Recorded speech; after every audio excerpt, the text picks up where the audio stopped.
មកស្ដាប់រឿងនេះជាមួយខ្ញុំអ្នកនឹងឃើញក្មេងម្នាក់ខ្លាយជាបិសាចដើម្បីការពារគ្រួសារម្ដាយយំសោកពេលពួកបងធំលំពាត់ហើយពេលទូឯកមកដល់ផ្ទះគីកដឹងថាមានគ្រោះថ្នាក់តែធ្វើពុតជាស្ងប់ស្ងាត់ស្រាប់តែបងធំសក់ក្រហមម្នាក់វាយប្រហារមកទូឯកយើងសុកចិត្តទទួលយកការវាយនោះដោយចេតនារួចចាប់ស្មាវាជាប់ហើយដាល់មួយដៃយ៉ាងដំណំពួកបងធំពីរនាក់ទៀតសម្រុកចូលមកតែគេកិច្ចផុតហើយវាយបកវិញធ្វើឲ្យបាក់ឆ្អឹងខ្ទេចខ្ទីគ្មានសល់បន្ទាប់មកមេក្រុមបងធំបានដើរមកខាងមុខទាំងកាន់កំបិតក្នុងដៃរួចគំរាមសម្រាប់ឪពុកតួឯកចោលមុននឹងបន្តកុំភ្លេចចុច like វីដេអូនិង abonate channel Raisel Mano ដើម្បីទទួលបានរឿងថ្មីៗទៀតដែលខ្ញុំនឹងនាំមកជូនអ្នកតោះចាប់ផ្ដើមក្នុងបន្ទប់ពោពេញដោយភាពភ័យខ្លាចនិងក្លិនឆេះសាច់នៅលើឥដ្ឋដ៏ត្រជាក់មានឪពុកម្ដាយដែលអស់សង្ឃឹមសំឡេងញ័រទទៈអង្វរសុំក្តីមេត្តាជើងរបស់ឪពុកត្រូវបានគេសង្កត់ដោយឧត្តដីដុតយ៉ាងក្តៅធ្វើឲ្យសាច់ខ្លោចរលាកពេញជើងគណៈម្ដាយនៅតែសង្ឃឹមយ៉ាងរង្គោះរង្គើបំផុតសម្ដីរបស់ពួកគាត់បានបន្លឺឡើងក្នុងភាពស្ងប់ស្ងាត់សូមមេត្តាឲ្យពួកយើងមួយខែទៀតទៅប៉ុន្តែក្តីមេត្តាមិនមែនជាអ្វីដែលពួកបិសាចទាំងនោះយូរដឹងឡើយដៃម្ខាងកាន់ឧត្តដីកំពុងក្រហមច្រាលបុរសនោះសម្លឹងមើលពួកគាត់ដោយការមើងងាយនិងសម្លេងយ៉ាងឃូខើគីសារចំអកឲ្យការជួយចាប់ហើយនិយាយថាបើខ្ចីលុយគេឲ្យគ្មានសងគួរតែលក់គ្រឿងក្នុងខ្លួនចោលទៅជាការល្អសម្រាប់គេនោះគឺជាវិធីតែមួយគត់ដើម្បីធ្វើជាមនុស្សឪពុកម្ដាយបានអោនក្បាលចុះដោយភាពអាម៉ាស់ប៉ុន្តែការធ្វើទារុណកម្មមិនទាន់ឈប់ទេបុរសនោះស្រែកជេរដោយកំហឹងថាពួកគាត់ត្រូវតែស្គាល់ការឈឺចាប់ដែរដើម្បីឲ្យយល់ពីអារម្មណ៍អ្នកដែលគេមិនព្រមសងលុយសម្ដីរបស់គេដូចជាថ្នាំពឹសបែកចាក់ទម្លុះបេះដូងពួកគាត់កាន់តែខ្លាំងឡើងឥឡូវអ្នកនឹងខ្ញុំចាំមើលត្រង់នេះម្ដាយដែលកំពុងភ័យញ័របានព្យាយាមលួចចុចទូរស័ព្ទដើម្បីផ្ញើសារយ៉ាងប្រញាប់គាត់ដឹងថាវាជាឱកាសចុងក្រោយដើម្បីប្រាប់កូនប្រុសមិនឲ្យមកផ្ទះវិញ Teacher ដៃគាត់ញ័រទៅតាក់ប៉ុន្តែក្តីសង្ឃឹមនៅតែមានតែមុននឹងផ្ញើសារចេញបុរសខូខូនោះគាត់ដឹងទាន់វាបានឆក់យកទូរស័ព្ទពីដៃគាត់ភ្លាមហើយឆែកមើលទាំងកង្ហឹងវាសើយ៉ាងព្រៃផ្សៃពេលអានសារដែលមិនទាន់ចប់នោះថាកុំមកផ្ទះវិញឲ្យសោះមិនថាមានរឿងអ្វីក៏ដោយបន្ទាប់មកវាក៏ញញឹមយ៉ាងគួរឲ្យខ្លាចជំនួសឲ្យការឈប់ត្រឹមហ្នឹងវាក៏បង្កើនការគំរាមកាន់តែខ្លាំងដោយនិយាយថាបើធ្វើបាបឪពុកម្ដាយមិនសប្បាយគេទៅរកកូនប្រុសវិញល្អជាងខណៈនោះឪពុកម្ដាយទាំងពីរបានស្រែកយំអង្វរទាំងទឹកភ្នែកថាកុំធ្វើបាបកូនខ្ញុំអីសម្លេងពួកគាត់បន្លឺឡើង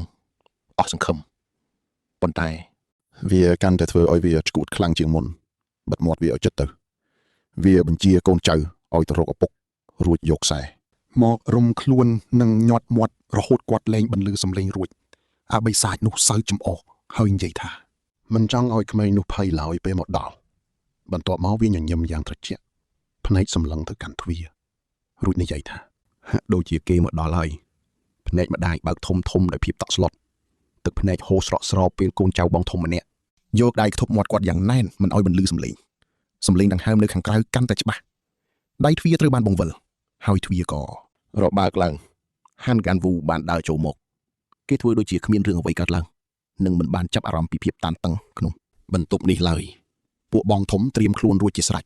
ទាំងលាក់អាវុធជាប់ខ្លួនដើម្បីរងចាំឱកាសល្អភ្លាមនោះ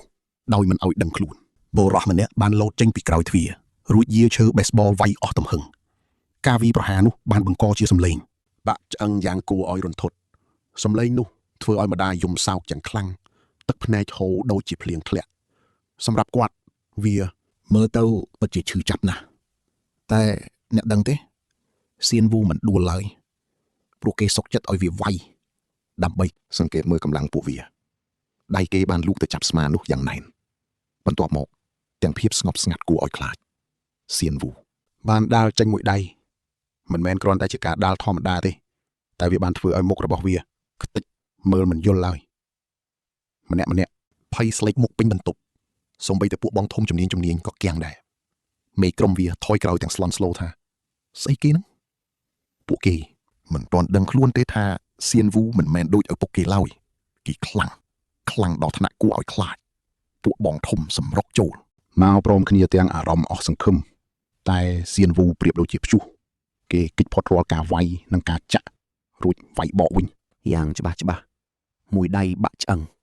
មួយដៃទៀតខ្ទេចឆ្អឹងជំនីពេលមានអាម្នាក់លួចវាយពីក្រោយវូក៏ទាត់មួយជើងចង់កពួនជើងវាឡើងកោងខុសធម្មតាអាម្នាក់ទៀតស្ទុះមកយកកៅអីវាយខ្នងគេឈើក៏បាក់ខ្ទេចខ្ទីអស់តែគេនៅតែឈោយ៉ាងមាំមិនរង្គើបបន្តិចឡើយអ្នកដែលវាយនោះមើលមកទាំងមិនជឿភ្នែកថាហេតុអីមនុស្សអាចធន់នឹងការវាយនោះបានសៀនវូហាក់ដូចជាចង់សរសើរកម្លាំងវាក៏ដាល់មួយដៃឲ្យហោះទៅមកខាងបន្ទប់ធ្លាក់ចំពីមុខជើងមេក្រុមបងធំតែម្ដងមេក្រុមដែលកំពុងញ័រតតាក់នោះបានចាប់កំបិតភ្ជង់ទៅរកឪពុកម្ដាយសៀនវូចាំមើលថាតើឪពុកនេះអាចរើបានទៀតទេបើត្រូវគេវាយចិត្តងាប់ឯងបែបហ្នឹងវាគំរាមទាំងសំឡេងញ័រតែវាមិនទាន់បានធ្វើអ្វីផងវូក៏ស្ទុះទៅចាប់យកអ៊ុតដីដែលវាធ្លាប់ធ្វើបាបឪពុកគេមកសង្កត់លើមុខមេក្រុមវិញវាស្រែកយំយ៉ាងឈឺចាប់ពេលដីដុតដុកក្ដៅរលាកខ្លោចសាច់មុខអស់ជឿខ្ញុំចុះសំបីឪពុកម្ដាយក៏ភាំងដែរព្រោះមិននឹកស្មានថាកូនប្រុសខ្លួនមានសមត្ថភាពដល់ថ្នាក់នេះតោះមកតាមដានទាំងអស់គ្នាពួកក្មេងម្នាក់នេះនឹងបង្ហាញឲ្យយើងឃើញពីកម្លាំងបិសាចដ៏ពិតប្រាកដមេក្រុមបងធំជាប់នៅមាត់ទ្វារស្រែកហៅឲ្យគេជួយទាំងភ័យខ្លាចពួកបងធំដែលនៅសេះសល់ដួលម្ដងម្នាក់សនវូកំទេចពួកគេដោយកំហឹងយ៉ាងសាហាវរហូតដល់គ្មាននរណាម្នាក់អាចក្រោកមករួចឡើយកំហឹងរបស់គេមិនបានរលាយបាត់ភ្លាមទេគេដកដង្ហើមធំដៃនៅតែញ័រខណៈពេលដែលគេងាកទៅរកឪពុកម្ដាយរបស់ខ្លួនគេស្រ័យចំណងឲ្យពួកគាត់យឺតសម្ដីរបស់គេចេញមកដូចជាពាក្យបណ្ដាសាដ៏ជូរចត់ថាបើមិនចង់ឲ្យខ្ញុំវាយគ្នាទេពួកគាត់មិនគួរក្របែបនេះឡើយបន្ទាប់មករាងកាយរបស់គេក៏អស់កម្លាំងគេបានដួលសន្លប់ទៅលើដីបាត់បង់ស្មារតីម្ដាយរបស់គេបានស្រែកហៅឈ្មោះកូនយ៉ាងខ្លាំងគាត់អង្រួនស្មាសនវូខាងអាំងវូទាំងភ័យស្លន់ស្លោមិនដឹងថាកូននៅរស់ឬស្លាប់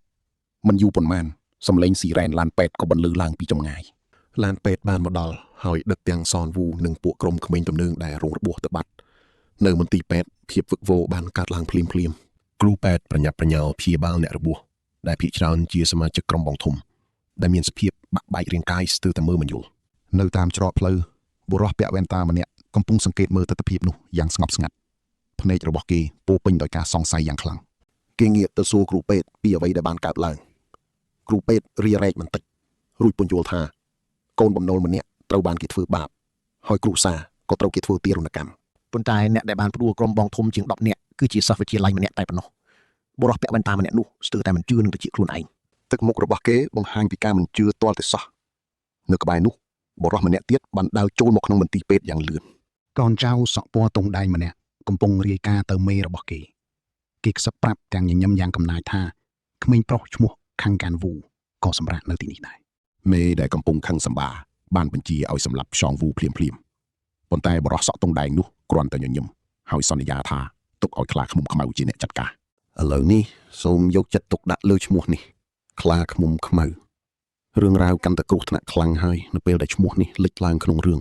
បន្តិចក្រោយមកបុរសចង់ដឹងចង់ឃើញម្នាក់បានឮឈ្មោះនោះហើយប្រញាប់ទៅសួរគ្រូពេទ្យថាតើគេនៅបន្ទប់ណាពេទ្យឆ្លើយថាបន្ទប់202ដោយមិនបង្អង់យូរបុរសនោះបានរត់ទៅតាមច្រកផ្លូវទៀងរអ៊ូប្រាប់ខ្លួនឯងថាបើខ្លាឃ្មុំខ្មៅនៅទីនេះមែននោះ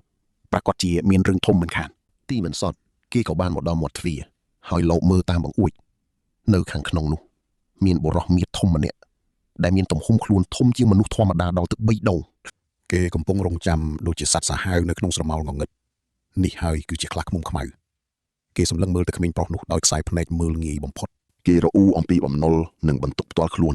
រួចក៏សម្លឹងមើលដោយភ្នែកដ៏មុតស្រួចគេបានទទួលស្គាល់រឿងមួយថាវូពិតជាគួរឲ្យចាប់អារម្មណ៍មែនសូម្បីតែឃើញខ្លាឃ្មុំខ្មៅដ៏គួរឲ្យខ្លាចបែបនេះក៏ដោយក៏ក្មេងប្រុសម្នាក់នេះមិនបង្ហាញភាពភ័យខ្លាចទាល់តែសោះការប្រកួតដ៏ធំចិត្តចាប់ផ្ដើមហើយក្មេងប្រុសដែលធ្លាប់រួចផុតពីសេចក្តីស្លាប់ម្ដងរួចមកហើយកំពុងតែប្រឈមមុខនឹងបិសាចដែលគេមិនធ្លាប់ជួបពីមុនមកបរិយាកាសនៅក្នុងបន្ទប់202កាន់តែតានតឹងឡើងរហូតដល់ថប់ដង្ហើមបបោមាត់របស់ខ្លាឃ្មុំខ្មៅញញឹមយ៉ាងកណ្ណាចបំផុតសំឡេងរបស់គេក្រហមដូចជាផ្គរលាន់គេនិយាយថាបើអញ្ចឹងយើងត្រូវតែបង្រៀនឯងឲ្យស្គាល់ថាអ្វីទៅជាភាពភ័យខ្លាចដ៏ពិតប្រាកដមុនពេលដែលសនវូអាចដឹងខ្លួនបរិះមៀតធំនោះបានវាយប្រហារយ៉ាងលឿនបំផុតដៃដ៏ធំរបស់គេបានបោកផ្ទប់ក្មេងប្រុសដូចជាសត្វល្អិតសំឡេងផ្ទះកំភ្លៀងនោះបន្លឺឡើងពេញបន្ទប់រាងកាយរបស់សនវូខ្ទាតទៅក្រោយប៉ុន្តែភ្នែករបស់គេនៅតែបង្ហាញពីការប្រឆាំងយ៉ាងខ្លាំងបរិះពាក់វ៉ែនតាលើកចិញ្ចើមដោយការភ្ញាក់ផ្អើលដែលឃើញក្មេងប្រុសម្នាក់នេះនៅតែអាចក្រោកឈរបានខ្លាឃ្មុំខ្មៅបានសោកចំអកឲ្យគេកាន់តែខ្លាំង គេមើងងាយវូដែលហ៊ានចូលមកវាយប្រហារដោយមិនខ្លាចញញើតហើយប្រាប់ថាភាពល្ងងខ្លៅបែបនេះនឹងនាំទៅរកសេចក្តីស្លាប់តែប៉ុណ្ណោះប៉ុន្តែវូបានព្យាយាមក្រោកឈរឡើងវិ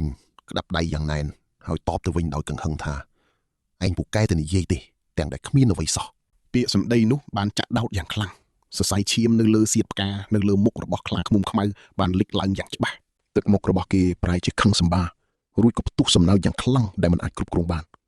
នវាគឺជាសំណើចរបស់មនុស្សវិកលចរិតដែលចង់ប្រើហិង្សាគេក្រហមថាត្រូវហើយនេះហើយដែលធ្វើឲ្យការសម្លាប់คล้ายជារឿងដ៏រីករាយបំផុតបរោះពាក់វ៉ែនតាចាប់ផ្ដើមបារម្ភពីសុវត្ថិភាពរបស់ក្មេងប្រុសគេរអ៊ូតិចតិចថាតើរឿងនេះនឹងត្រូវបញ្ចប់ដោយការសម្លាប់មនុស្សមែនទេគេគិតថាខ្លួនឯងត្រូវតែចូលទៅជួយប៉ុន្តែអ្វីៗបានប្រែប្រួលភ្លាមអ្នកនិងខ្ញុំដឹងថាវាគួរតែចប់ហើយមែនទេប៉ុន្តែ Sean មិនមែនជាក្មេងធម្មតាឡើយមើលការវាយបករបស់គេទៅមើលក្មេងប្រុសម្នាក់នេះបានគេចពីការវាយរបស់ខ្លាឃ្មុំខ្មៅយ៉ាងរហ័សហើយថែមទាំងទាត់មួយជើងយ៉ាងធ្ងន់ទៅលើករបស់បរិមាធំនោះទៀតផងការវាយប្រហារនោះធ្វើឲ្យកក្រៅពេញបន្ទប់មួយសន្ទុះក្រោយមកភាពស្ងប់ស្ងាត់ក៏បានកើតឡើងសូម្បីតែអ្នកតាមដានក៏មានការស្រឡាំងកាំងដែរគេគិតថាមិនដែលឃើញនរណាម្នាក់អាចវាយខ្លាឃ្មុំខ្មៅបានចំល្អបែបនេះឡើយស្ដេចកម្លាំងកាយម្នាក់នេះមិនអាចចាញ់សិស្សវិទ្យាល័យបានទេខ្លាឃ្មុំខ្មៅគ្រាន់តែត្រេតបន្តិចប៉ុណ្ណោះហើយភ្នែករបស់គេកាន់តែឡើងក្រហមគេក្រហមដោយកំហឹងហើយសួរថាអញស្មានតែយើងចាញ់ញីមែនទេ Sean Wu មិនបានបញ្ឈប់ឡើយគេបានវាយប្រហារម្ដងទៀតយ៉ាងធ្ងន់ធ្ងរបរោះមៀតធំចាប់ផ្ដើមឈឺចាប់ហើយឈាមក៏ហូរចេញពីមាត់របស់គេបរោះពាក់វ៉ែនតាស្ទើរតែមិនជឿនឹងភ្នែករឿងនេះមិនសមហេតុផលទាល់តែសោះខ្លាឃ្មុំខ្មៅដែលគ្មាននរណាហ៊ានប៉ះកំពុងតែត្រូវក្មេងម្នាក់វាយគេត្រូវក្មេងម្នាក់វាយដូចជាបាវខ្សាច់នៅក្នុងក្លឹបហាត់ប្រាណអញ្ចឹងហើយនៅកណ្ដាលភាពវឹកវរនោះខ្លាឃ្មុំខ្មៅក៏ចាប់ផ្ដើមញញឹមឡើងវិញស្នាមញញឹមដ៏គួរឲ្យខ្លាចបានលេចឡើងនៅលើផ្ទៃមុខដែលរងរបួសរបស់គេដៃដ៏ធំរបស់គេបានអោបក្រសោប Sean Wu យ៉ាងណែនបំផុតសម្លេងដ៏ខ្លាំងរបស់គេធ្វើឲ្យកក្រើកជញ្ជាំងបន្ទប់គេនិយាយថាយើងនឹងប្រើក្បាច់ពិសេសបំផុតដើម្បីកំទេចឆ្អឹងរបស់ឯងមាត់បរោះពាក់វ៉ែនតាកកឈាមភ្លាមគេបានស្គាល់ក្បាច់នោះយ៉ាងច្បាស់ទេនោះគឺជាក្បាច់សម្លាប់របស់ខ្លាឃ្មុំខ្មៅហើយជឿខ្ញុំចុះអ្នកប្រកាសជាចង់ដឹងថាគេអាចរស់បានឬអត់រឿងរ៉ាវបន្តទៀតនឹងកាន់តែសាហាវខ្លាំងលើសពីការស្មានសួស្ដីអ្នកទាំងអស់គ្នាថ្ងៃនេះយើងមកមើលរឿងភាគដ៏កក្រើកមួយឆ្អឹងរបស់ក្មេងម្នាក់នេះចិត្តខ្ទេចឯងខ្ញុំត្រូវតែបញ្ឈប់វាតែហួសពេលបាត់ទៅហើយខ្លាឃ្មុំខ្មៅបានប្រើកម្លាំងបិសាចច្របាច់គេយ៉ាងសាហាវសំឡេងបាក់អឹងឮឡើងគួរឲ្យរន្ធត់បំផុតប៉ុន្តែស៊ីនវូមិនបានដួលឡើយរាងកាយរបស់គេនៅតែរឹងមាំតស៊ូមិនចុះចាញ់នឹងកម្លាំងច្របាច់ដ៏មហាមានោះទេសំណើចរបស់ខ្លាឃ្មុំខ្មៅស្រាប់តែស្ងាត់ឈឹងដោយមានការភ័ន្តច្រឡំលេចឡើងលើផ្ទៃមុខរបស់វាឆ្ងល់ថាហេតុអីបានជាអារម្មណ៍របស់វាចាប់ផ្ដើមស្ពឹកស្រពន់បែបនេះទៅវិញទោះបីជាវាប្រើកម្លាំងអស់ពីខ្លួនក៏រាងកាយក្មេងម្នាក់នេះមិនព្រមបាក់បែកដែរភ្នែករបស់សៀនវូឆេះសន្ធូសន្ធៅដោយការបដិញ្ញាចិត្តហើយគេក៏ចាប់ផ្ដើមរុញច្រានត្រឡប់ទៅវិញគេបានរើបំរាស់ចេញពីការចាប់ដ៏រឹងមាំនោះយ៉ាងអស្ចារ្យក្នុងចលនាយ៉ាងរហ័សគេបានបោកក្បាលរបស់គេទៅលើផ្ទៃមុខរបស់ខ្លាឃ្មុំខ្មៅយ៉ាងពេញទំហឹងតែម្ដងសំឡេងបោកក្បាលឮដូចជាថ្មប៉ះនឹងថ្មធ្វើឲ្យយក្សម្នាក់នោះរេខ្លួនចង់ដួលខ្លាឃ្មុំខ្មៅគិតទាំងតក់ស្លុតថាតើក្មេងនេះមានឆ្អឹងដែកឬយ៉ាងណាបានជារឹងដល់ថ្នាក់នេះវាស្ទើរតែមិនអាចទប់ខ្លួនឲ្យឈរត្រង់បានឡើយប៉ុន្តែសៀនវូមិនបានបញ្ឈប់ការវាយប្រហារត្រឹមនឹងទេគេបានបន្តបោកក្បាលទៅមុខជាបន្តបន្ទាប់ទៀតការវាយប្រហារនីមួយៗបានធ្វើឲ្យខ្លាឃ្មុំខ្មៅខ្ទាតចេញដូចជាសម្រាមដែលធ្វើឲ្យភាពអំនួតរបស់វាបានរលាយបាត់អស់គ្មានសល់ឡើយបុរសពាក់វ៉ែនតាម្នាក់បានស្រែកបញ្ឈប់ដោយក្តីបារម្ភព្រោះខ្លាឃ្មុំខ្មៅបានសន្លប់បាត់ទៅហើយប៉ុន្តែសៀនវូនៅតែមិនព្រមឈប់ខណៈដែលកំហឹងរបស់គេកំពុងតែពុះកញ្ជ្រោលខ្លាំងមកដល់ត្រង់នេះអ្នកទាំងអស់គ្នាត្រូវប្រុងប្រយ័ត្នបន្តិចព្រោះមានមនុស្សចម្លែកម្នាក់បានរត់ចូលមកអន្តរាគមន៍ដើម្បីព្យាយាមធ្វើឲ្យស្ថានភាពស្ងប់ស្ងាត់ទៅវិញបុរសនោះបាននិយាយយ៉ាងមើងម៉ាត់ថាបើបញ្ហានេះនៅតែបន្តរីករាលដាលខ្លាំងជាងនេះវានឹងក្លាយជាការពិបាកក្នុងការដោះស្រាយនៅពេលក្រោយជាមិនខានបន្ទាប់មកគេក៏បានដកទូរស័ព្ទចេញមកហើយធ្វើការហៅចេញយ៉ាងស្ងប់ស្ងាត់ថាបន្ទប់លេខ202អគារ B មានករណីប៉ះទង្គិចក្បាលធ្ងន់ធ្ងរដោយសារគ្រោះថ្នាក់ចរាចរណ៍សូមមកចាត់ការជាបន្ទាន់ត្រឹមតែប៉ុន្មាននាទីប៉ុណ្ណោះមនុស្សពាក់ម៉ាស់មួយក្រុមបានចូលមកដល់តែមើលទៅមិនដូចជាគ្រូពេទ្យឡើយតែដូចជាអ្នកពិសោធន៍ច្រើនជាងម្នាក់ក្នុងចំណោមពួកគេបានពិនិត្យរាងកាយដែលសន្លប់ស្ទុកស្ទឹងរបស់ខ្លាឃ្មុំខ្មៅហើយបាននិយាយយ៉ាងត្រជាក់ស្រេកថារឿងនេះត្រូវបានបញ្ជាក់រួចរាល់ហើយតើយើងគួរបញ្ចប់រឿងនេះទេបរោះពាក់វ៉ែនតាងក់ក្បាលបន្តិចរួចឆ្លើយថាខ្លាឃ្មុំខ្មៅនឹងមិនងាយដឹងខ្លួនឆាប់ៗនោះទេចូលនាំវាចេញទៅចោះ សៀនវូដែលកំពុងតែមានរបួសពេញខ្លួនបានត្រឹមតែឈរសម្លឹងមើលពួកគេសែងយកយក្សដែលសន្លប់នោះចេញទៅទាំងមិនយល់សាច់ការអ្វីទាំងអស់គេសួរដោយសំឡេងខ្សៅថាតើអ្នកជាអ្នកណាតើអ្នកនៅខាងពួកវាដែរមែនទេបុរសដែលសម្លឹងមើលនោះក៏បានបង្ហាញពីបំណងពិតប្រាកដរបស់គេមកគេមិនមែនជាបកពួកអ្នកលេងទេតែគេគ្រាន់តែចាប់អារម្មណ៍លើសមត្ថភាពរបស់សៀនវូហើយក៏បានផ្ដល់សំណើឲ្យមករួមការងារជាមួយគ្នាជាធ្នូនឹងអ្វីៗដែលគេចង់បាន ប៉ុន្តែសៀនវូបានបដិសេធយ៉ាងដាច់អហង្ការទោះបីជាមានការនឿយហត់ជាខ្លាំងក៏ដោយក៏ខ្សែភ្នែករបស់គេនៅតែមុតស្រួចនិងបង្ហាញពីការមិនពេញចិត្តជាខ្លាំងដែរគេបានយកក្រដាសពណ៌ក្រហមដែលគេហុចឲ្យនោះរួចបោះវាចូលទៅក្នុងធុងសម្រាមភ្លាមៗដោយនិយាយថាខ្ញុំមិនចាប់អារម្មណ៍នឹងការរកលុយតាមរយៈការវាយតប់គ្នាឡើយបន្ទាប់មកគេក៏បានងាកខ្នងហើយដើរចេញទៅយឺតៗដោយជំហានដ៏ធ្ងន់បំផុតបន្ទាប់ពីការតស៊ូដ៏ស្វិតស្វាញមួយនេះបានបញ្ចប់ទៅគេបានបន្សល់ទុកសម្ដីចុងក្រោយមួយថាតើអ្នកចង់មកបោកប្រាស់អ្វីខ្ញុំទៀតហើយបរិះពាក់វ៉ែនតាមិនបានខាត់គេទុកឡើយតែគេគ្រាន់តែញញឹមបែបចំអកតែប៉ុណ្ណោះគេបានខ្សឹបប្រាប់ខ្លួនឯងខណៈពេលដែលសៀនវូដើរចេញទៅបាត់ថាมันយូរមិនឆាប់ទេគេប្រកាសជាបដូរចិត្តមកតាមយើងជាមិនខានការប្រកួតនេះបានបញ្ចប់មែនប៉ុន្តែលបែងពិតប្រាកដទើបតែចាប់ផ្ដើមតែប៉ុណ្ណោះ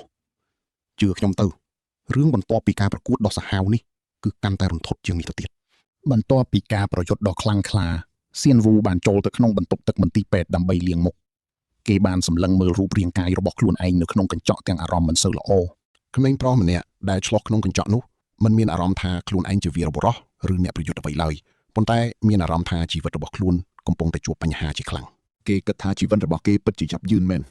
គេគ្រាន់តែចង់បំពេញបំណងបណ្ណាថ្នាតែមួយគត់របស់ម្ដាយគឺមិនចង់ឲ្យរូបគេទៅពាក់ព័ន្ធនឹងការវាយតប់គ្នាទៀតឡើយតែពេលនេះមើលចោះគេបែរជាជួបសភាពបែបនេះទៅវិញប៉ុន្តែមុនពេលដែលគេលងខ្លួនក្នុងវិបដិសារីក៏មានសម្លេងដ៏សែនស្វាមម្នាក់បានបន្លឺឡើងកាត់ភាពស្ងប់ស្ងាត់នោះឪពុករបស់គេដែលធ្លាប់ជាអតីតជើងឯកប្រដាល់ដ៏ល្បីល្បាញបានបង្ហាញខ្លួនភ្លាមជាមួយនឹងផ្ទៃមុខដែលពោពេញទៅដោយភាពបរាជ័យជាច្រើនឆ្នាំកន្លងមកគាត់បានសួរទាំងបន្ទិលថាតើឯងកំពុងធ្វើអ្វីនៅទីនេះតើឯងចង់ទៅណាទាំងស្ថានភាពរបួសបែបនេះសៀនវូក៏បានតបវិញភ្លាមដោយក្តីមួម៉ៅជាខ្លាំងគេបានសួរត្រឡប់ទៅវិញថាតើស្ថានភាពបែបនេះឪពុកគិតថាជានរណាជាអ្នកបង្កឲ្យកើតឡើងសម្លេងរបស់គេញ័រទៅតាក់ដោយសារតែកំហឹងដែលកំពុងតែផ្ទុះឡើងពាក្យសម្ដីជាច្រើនបានហូរចេញមកដូចជាទឹកបាក់ទំនប់គេបានរំលឹកឪពុករបស់គេអំពីភាពរុងរឿងកាលពីអតីតកាលដែលគាត់ធ្លាប់ទទួលបានពីមុនមកគាត់ធ្លាប់ជាជើងឯកប្រដាល់ដែលមានអនាគតភ្លឺស្វាងបំផុតប៉ុន្តែជំនួសឲ្យការការពារក្រុមគ្រួសារគាត់បែរជាមិនបានធ្វើអ្វីទាំងអស់សម្រាប់ពួកគេទៅវិញគាត់បានបណ្ដោយឲ្យបំណុលកើនឡើងកាន់តែច្រើនរហូតដល់ពួកចងការប្រាក់មកទាដល់ផ្ទះសៀនវូបានសួរដោយភាពឈឺចាប់ថាតើអ្វីដែលសំខាន់ជាងនេះទៅទៀតតើមោទនភាពឥតប្រយោជន៍ជាជើងឯករបស់លោកឬក៏ប្រពន្ធដែលកំពុងឈឺម្នាក់ដែលត្រូវការលោកឲ្យជួយមើលថែរក្សានៅពេលនេះឲ្យពិតប្រាកដទៅឪពុករបស់គេមិនបានប្រកែកអ្វីឡើយគាត់គ្រាន់តែតបវិញយ៉ាងត្រជាក់ថាកុំគិតចង់ចាក់ចេញពីទីនេះឲ្យសោះគឺត្រូវតែសម្រាកនៅក្នុងមន្ទីរពេទ្យនេះបន្តទៀតបន្ទាប់មកគាត់ក៏ដើរចេញទៅបាត់ដោយមិននិយាយអ្វីទាំងអស់សៀនវូចាប់ដើមងងឹតមុខហើយក្បាលរបស់គេក៏ចាប់ផ្ដើមឈឺខ្ទោកយ៉ាងខ្លាំងតែម្ដងគេបានដួលទៅលើជញ្ជាំងទាំងយកដៃខ្ទប់ក្បាលរបស់ខ្លួនឯងគេឆ្ងល់ថាតើមានរឿងអ្វីកើតឡើងចំពោះខ្លួនគេទៅតើវាគ្រាន់តែជាការអស់កម្លាំងធម្មតាមែនទេឬក៏មកពីអរិយភាពដែលកើតមានរាល់ពេលឃើញមុខបរិះម្នាក់នោះនៅពេលដែលគេដេកនៅទីនោះគំនិតជាច្រើនបានវិលវល់នៅក្នុងក្បាលរបស់គេមិនឈប់ឈរឡើយឪពុករបស់គេដែលធ្លាប់តែមានមោទនភាពឥឡូវនេះបានក្លាយជាមនុស្សម្នាក់ដែលមិនអាចរកលុយមកចិញ្ចឹមគ្រួសារសូម្បីតែមួយសប្តាហ៍ក៏មិនចង់បានដែរគាត់ថែមទាំងបានអោនក្បាលសុំទោសឪពុកម្ដាយរបស់ពួកអ្នកដែលមកធ្វើបាបកូនប្រុសខ្លួនឯងទៀតសៀនវូស្អប់គាត់ខ្លាំងណាស់ហើយគេក៏មិនចង់ពឹងផ្អែកលើគាត់អ្វីទាំងអស់ព្រោះបើគេសុកចិត្តពឹងលើគាត់វានឹងធ្វើឲ្យគាត់គិតថាខ្លួនឯងបានបំពេញតួនាទីជាឪពុកបានល្អគ្រប់គ្រាន់ហើយដែលរឿងនេះគឺជាអ្វីដែលគេមិនអាចទទួលយកបានជីវិតរបស់គេហាក់ដូចជាកំពុងធ្លាក់ចុះក្នុងរណ្ដៅដ៏ជ្រៅទៅជារៀងរាល់ថ្ងៃគ្មានលុយកាក់គ្មានផ្លូវកិច្ចចេញហើយថែមទាំងជាប់ជំពាក់នឹងបំណុលគេវ៉ាន់កទៀតផងគេជាប់ជំពាក់នឹងគ្រួសារនិងជាប់ចំណងជាមួយពួកក្មេងតនើងដែលធ្វើឲ្យអ្វីកាន់តែអាក្រក់ទៅគេមិនអាចសំបីតែយល់សប្តិចង់ផ្លាស់ប្ដូរជីវិតរបស់ខ្លួនឯងបានឡើយជីវិតរបស់សិស្សវិទ្យាល័យម្នាក់ដែលកំពុងធ្លាក់ទៅក្នុងនរកអាការៈវិលមុខកាន់តែខ្លាំងឡើងហើយគេក៏សន្លប់បាត់ទៅចាំមើលថាតើមានអ្វីកើតឡើងចំពោះគេបន្តទៀតសួស្តីអ្នកទាំងអស់គ្នាថ្ងៃនេះយើងនឹងមកតាមដានរឿងដ៏ជក់ចិត្តមួយដែលជីវិតតួឯកប្រែប្រួលត្រឹមមួយប៉ព្រិចភ្នែកហេតុអីគេបដូរខ្ញុំចេញតើខ្ញុំសន្លប់នៅទីនេះយូរប៉ុណ្ណាហើយពេលឆែកទូរស័ព្ទគេឃើញសារថ្មីមួយផ្ញើមកកាន់គេវាជាសារពីឪពុកគេសានុ ដល់ពេលដែលពុកត្រូវប្រាប់គ្រប់យ៉ាងដល់កូនហើយចិត្តរបស់គេចាប់ផ្ដើមភ័យអរភ្លាមតើមានរឿងអីលាក់បាំងទៀតចុះអ្នកម៉ាក់វិញគេប្រញាប់ខលទៅគ្រប់គ្នាដែលគេស្គាល់ដើម្បីសួរនាំរឿងនេះទេបំផុតមានអ្នកលើកប៉ុន្តែបែរជាលឺសម្រែកភ័យខ្លាចសានុកុំមកផ្ទះវិញឲ្យសោះពួកបងធំកំពុងចាំនៅទីនោះហើយវាមិនសុវត្ថិភាពទេពុកបានបដូរមន្ទីរពេទ្យឲ្យកូនរួចហើយដើម្បីឲ្យកូនមានសុវត្ថិភាពកូនត្រូវនៅទីនោះសិនសានុកាន់ទូរស័ព្ទណែនដៃចុះអ្នកម៉ាក់វិញសំឡេងនោះប្រាប់ថាម៉ាក់កំពុងលាក់ខ្លួននៅក្បែរប៉ុស្តិ៍ប៉ូលីសយ៉ាងមានសុវត្ថិភាពគាត់កំពុងសម្រាកនៅផ្ទះសំណាក់មួយប៉ុន្តែមិនទាន់សួរចប់ផងខ្សែទូរស័ព្ទក៏ត្រូវកាត់ផ្ដាច់បាត់ទាំងមិនដឹងមូលហេតុ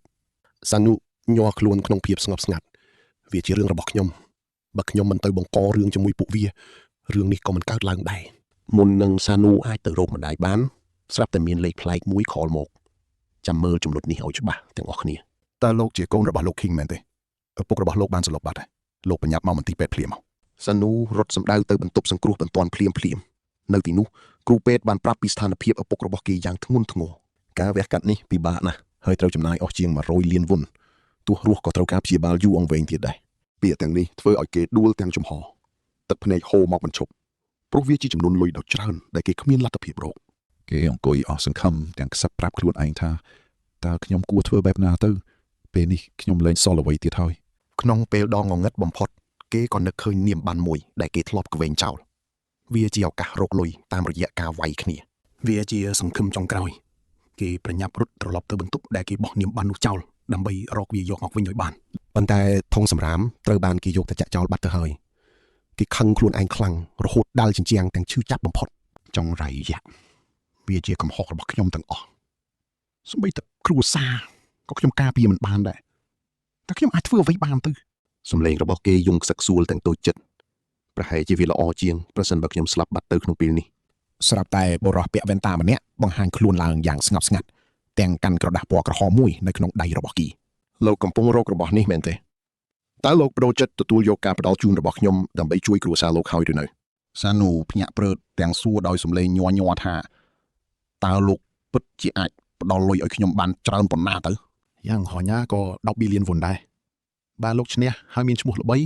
លោកនឹងបានច្រើនជាងនេះទៅទៀតជឿខ្ញុំចោះប្រសិនបើអ្នកស្ថិតក្នុងស្ថានភាពដូចជាសានុលុយ10 billion វុននេះពិតជាអាចដោះស្រាយគ្រប់យ៉ាងបានចំនួនលុយនេះអាចជួយឪពុកគេនឹងស្រោចស្រង់គ្រួសារបានគេឈរស្ទាក់ស្ទើររវាងការភ័យខ្លាចនិងភាពទាល់ច្រកពិភពលោកប្រែប្រួលម្ដងទៀតគេត្រូវសម្រេចចិត្តដើរលើផ្លូវដ៏ខ្មៅងងឹតដែលគេមិនធ្លាប់ស្រមៃដល់ពីមុនមកឡើយ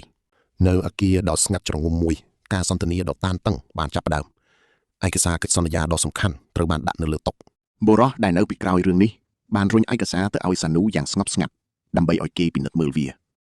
ឲ្យច្បាស់សិនទៅចាំចុះហត្ថលេខាគ្រាន់តែអានបន្ទាត់ដំបូងសានុចាប់ផ្ដើមមានអារម្មណ៍វិលមុខភ្លាមសង្វៀនប្រយុទ្ធឈួតឡប់ឯនោះបុរសនោះក៏ណែនាំខ្លួនថាគេឈ្មោះគីមមីនសិកជាអ្នកស្វែងរកអ្នកប្រយុទ្ធលំដាប់ខ្ពស់ហើយនេះគឺជាសម្បត្តិសម្រាប់ចូលទៅកាន់ពិភពងងឹតជាកន្លែងដែលមនុស្សប្រែជាបិសាចដើម្បីដណ្ដើមយកលុយនិងអំណាចពួកអ្នកវាយនៅទីនោះប្រើប្រាស់ថ្នាំដើម្បីបង្កើនកម្លាំងពួកគេមិនមែនវាយដើម្បីតែលុយទេគឺដើម្បីរស់រានមានជីវិតសានុរុញកិច្ចសន្យានោះទៅវិញទាំងបដិសេធប៉ុន្តែគីមមិនបានខ្វល់ខ្វាយឬខ្លាចរអាអ្វីបន្តិចឡើយគេបើកប្រអប់ដែកមួយដែលពោពេញទៅដោយដបថ្នាំនេះអាចបដូរមនុស្សចិត្តស្លាប់ឲ្យទៅជាខ្លាំងពូកែគួរឲ្យខ្លាចការប្រើថ្នាំមិនបង្ខំទេប៉ុន្តែបើគ្មានវាលោកគ្មានផ្លូវឈ្នះនៅក្នុងសង្វៀននេះបានឡើយចូលចាំទុកឲ្យច្បាស់សានុចាប់ផ្ដើមព្រឹងសម្បុរតើលោកពិតជាអ្នកណាឲ្យប្រកាសទៅហេតុអីបានជាចង់បានរូបខ្ញុំម្ល៉េះខ្ញុំគ្រាន់តែជាអ្នករកមនុស្សឲ្យពួកអ្នកមានទ្រព្យស្តុកស្តម្ភប៉ុណ្ណោះលោកគឺជាមនុស្សដែលគួរឲ្យចាប់អារម្មណ៍បំផុតសានុនៅតែក្រវីក្បាលបដិសេធដដែលខ្ញុំប្រាប់ថាទេគឺទេហើយលោកក៏មិននិយាយរឿងនេះជាមួយខ្ញុំទៀតអីប៉ុន្តែសម្ដីរបស់គីមបានធ្វើឲ្យចិត្តរបស់សានុចាប់ផ្ដើមរង្គោះរង្គើបន្តិចម្ដងព្រោះតែភាពទាល់ច្រកអ្នកវាយកង្ពូលទាំង20នាក់មានសិទ្ធិជ្រើសរើសអ្នកឧបត្ថម្ភដើម្បីឈានទៅដល់វគ្គផ្ដាច់ព្រាត់ដ៏អស្ចារ្យលុយរង្វាន់មានរហូតដល់10 billion វុនសានុក្តាប់ដៃណែនព្រោះគេត្រូវការលុយនោះដើម្បីជួយឪពុកគេខ្ញុំមិនខ្វល់រឿងអ្នកឧបត្ថម្ភអីទេគ្រាន់តែឲ្យលុយខ្ញុំមកមុនមកព្រោះខ្ញុំត្រូវការវាជាបន្ទាន់បំផុតឃីមសើចចំអកវាមិនមែនធ្វើការងារបែបហ្នឹងទេលុយបានមកលុះត្រាតែលោកព្រមចុះទៅប្រយុទ្ធតែប៉ុណ្ណោះដោយសារតែលោកគ្មានជំរើសផ្សេងទៀតឡើយជឿខ្ញុំចោះនេះគ្រាន់តែជាការចាប់ផ្ដើមនៃរឿងដ៏រន្ធត់នេះតែប៉ុណ្ណោះមកមើលរឿងនេះជាមួយខ្ញុំអ្នកប្រកាសជាតក់ស្លុតនឹងវាសនាបរោះម្នាក់នេះដែលត្រូវការលុយសង្គ្រោះឪពុក នឹងការពារម្ដាយពីពួកបំណុល Sean Wu សឡងកាំងឈាមរត់លេងចង់ដល់ខួរក្បាលហេតុអីលោកដឹងរឿងនេះ Kim អោនមកចិត្តរួចនិយាយថាព្រោះពេលអ្នកកំពុងសង្ស័យខ្ញុំម្ដាយអ្នកកំពុងនៅកន្លែងមានសុវត្ថិភាពហើយថ្លៃពេទ្យឪពុកអ្នកបងរួចហើយពួកទាបំណុលក៏ត្រូវបានដោះស្រាយតើអ្នកគិតថារឿងទាំងអស់នេះកើតឡើងដោយចៃដន្យមែនទេទូរស័ព្ទរបស់ Sean Wu បន្លឺឡើងក្នុងហុកប៉ៅគេបញ្ញាប់លើកទទួលភ្លាមសម្លេងម្ដាយគេបន្លឺឡើងតាមខ្សែទូរស័ព្ទអូយម៉ែឮថាឯងបង់ថ្លៃមន្ទីរពេទ្យឲ្យពុកឯងរួចហើយមែនទេហើយថែមទាំងមានអ្នកការពារមកជួយមើលការខុសត្រូវទៀតបំពង់ក Wu ចាប់ដើមអួលអាភ្នែករបស់គេសម្លឹងទៅ Kim Minsk ដែលកំពុងញញឹមដូចជាសត្វសាហាវកំពុងមើលសត្វរងគ្រោះបំរាស់ខ្លួនបាទម៉ែមនុស្សដែលកូនបញ្ជូនទៅនោះម៉ែធ្វើតាមពួកគេសិនទៅចាំបន្តិចទៀតកូននឹងទៅរកម៉ែហើយសម្លេងម្ដាយគេបន្លឺឡើងដោយក្តីរំភើបមុនពេលខ្សែទូរស័ព្ទកាត់ផ្ដាច់ Sean Wu ងាកមកវិញដោយកៅភ្នែកពោពេញដោយកំហឹងនិងភាពច្របូកច្របល់តើមានរឿងអ្វីនៅពីក្រោយទឹកប្រាក់រង្វាន់10 billion won នេះហេតុអីបានជាវាច្រើនម្ល៉េះ Kim សើចតិច10 billion គ្រាន់តែជាតម្លៃគោលប៉ុណ្ណោះវាអាស្រ័យលើចំនួនមនុស្សដែលភ្នាល់លើរូបអ្នកទឹកប្រាក់នឹងកើនឡើងធ្លាប់មានអ្នកបដាល់ម្នាក់ឈ្នះបានដល់ទៅ15 billion won ក្នុងពេលតែមួយគេលន់មាត់តិចថានេះវាពិតជាឈួតឡប់មែនតើ Kim ក្រវីក្បាលរួចនិយាយថាបើធៀបនឹងលុយភ្នាល់រាប់ billion ផ្សេងទៀតវាតិចតួចណាស់តែចាំណាមនុស្សភាគច្រើនគ្មានជីវិតចាយលុយសំបីមួយកាក់មានតែ 10% ប៉ុណ្ណោះដែលអាចរស់បានក្នុងសង្វៀនមរណៈនេះដោយមិនស្លាប់ឬពិការភ្នែក Sean Wu បើកធំដោយមិនចង់ជឿតើមនុស្សស្លាប់ច្រើនយ៉ាងនេះដោយសម្ងាត់បានយ៉ាងដូចម្ដេចហេតុអ្វីគ្មាននរណានិយាយពីវាស្នាមញញឹមគីមកាន់តែមុតស្រួចព្រោះភាពស្លាប់ខ្លួនឯងជាអ្នករក្សាការសម្ងាត់នោះហើយជាភាពស្រស់ស្អាតនៃពិភពសង្វៀនក្រោមដីនេះនៅពេលអ្នកចោះកិច្ចសន្យានេះរឿងដំបូងដែលយើងត្រូវធ្វើគឺបង្កើតភស្តុតាងនៃការស្លាប់របស់អ្នកជាមុនសិនសម្លេង Sean Wu ញ័រទៅទៀតភស្តុតាងនៃការស្លាប់ឬ Kim បញ្យល់ដោយភាពស្ងប់ស្ងាត់គួរឲ្យខ្លាចមន្ទីរពេទ្យគឺជាកន្លែងបិទបាំងដ៏ល្អបំផុតអ្នកនឹងបង្ហាញខ្លួនក្នុងកាមេរ៉ាសុវត្ថិភាពខ្លះៗការចំណាយលុយនឹងធ្វើឡើងក្រោមឈ្មោះរបស់អ្នកវាជាភស្តុតាងគ្រប់គ្រាន់ដើម្បីបញ្ជាក់ថាអ្នកបានស្លាប់ដោយសារជំងឺគ្រោះថ្នាក់ឬផលប៉ះពាល់ពីថ្នាំញៀនបន្ទាប់មកគ្មានការស្លាប់ណាដែលយើងរៀបចំមិនបានឡើយមិនថាតាមរយៈការបាត់ខ្លួនការធ្លាក់ពីលើអគារឬស្លាប់ដោយសារប្រើថ្នាំលើសកម្រិតក្រោយបង្កើតភស្តុតាងស្លាប់คล้ายរួចអ្នកនឹងក្លាយជាមនុស្សស្លាប់តាមផ្លូវច្បាប់ហើយខ្មោចមិនអាចប្តឹងពួកយើងបានទេបរិយាកាសក្នុងបន្ទប់កាន់តែតានតឹងដៃ Sean Wu ញ័រខ្លាំងចុះបើខ្ញុំប្តឹងរឿងនេះឥឡូវនេះភ្នែក Kim ចាប់ផ្ដើមបញ្ចេញពន្លឺចម្លែកបើអញ្ចឹងអ្នកនឹងបាត់ខ្លួនមុនពេលពាក្យបណ្ដឹងត្រូវបានដាក់ទៅទៀតសម្រាប់ពិភពលោកអ្នកគ្រាន់តែជាមនុស្សញៀនថ្នាំដែលស្លាប់ដោយសារប្រើថ្នាំហួសកម្រិតតែប៉ុណ្ណោះនេះជាមូលហេតុដែលខ្ញុំប្រាប់រឿងនេះដល់អ្នកដោយសេរីព្រោះអ្នកបានក្លាយជាកម្មសិទ្ធិរបស់យើងតាំងពីពេលអ្នកអង្គុយនៅទីនេះមកម្ល៉េះពិភពលោកហាក់ដូចជាកំពុងវិលវល់ជញ្ជាំងបន្ទប់ហាក់ដូចជាកំពុងរួមតូចមកជិតខ្លួន